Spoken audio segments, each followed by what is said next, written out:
Sveiki, visi gimę po ožiaragio ženklu. Pasižiūrėkime, kas jūsų laukia nuo kovo 17 iki 23 tame laikotarpyje. Savaitės perspektyvos,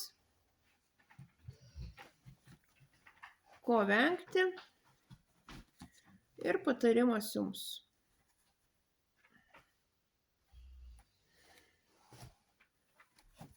Perspektyvos. Laukia transformacijų savaitė. Kažkas keisis tiek viduj, tiek išoriai. Ieškosit geresnių vietų, kur pereiti, galbūt darbą keisit, galbūt gyvenimąją vietą keisit, galbūt santykiuose kažką keisit. Tiesiog laukia transformacijų savaitė. Ko vengti?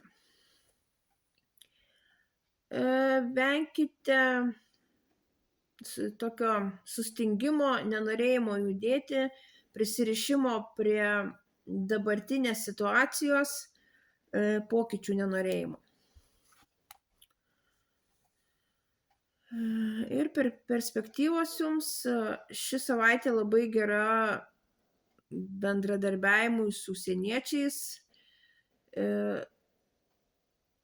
važiavimu, galbūt kelionėm į užsienį.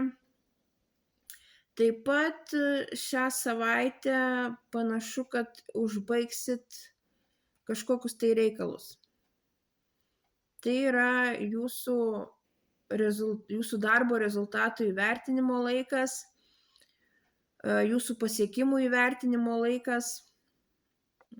Tiesiog atėjo laikas pereiti į naują lygį, nes jau čia, kur dabar jūs esat atėję, jau jums nebėra ką veikti.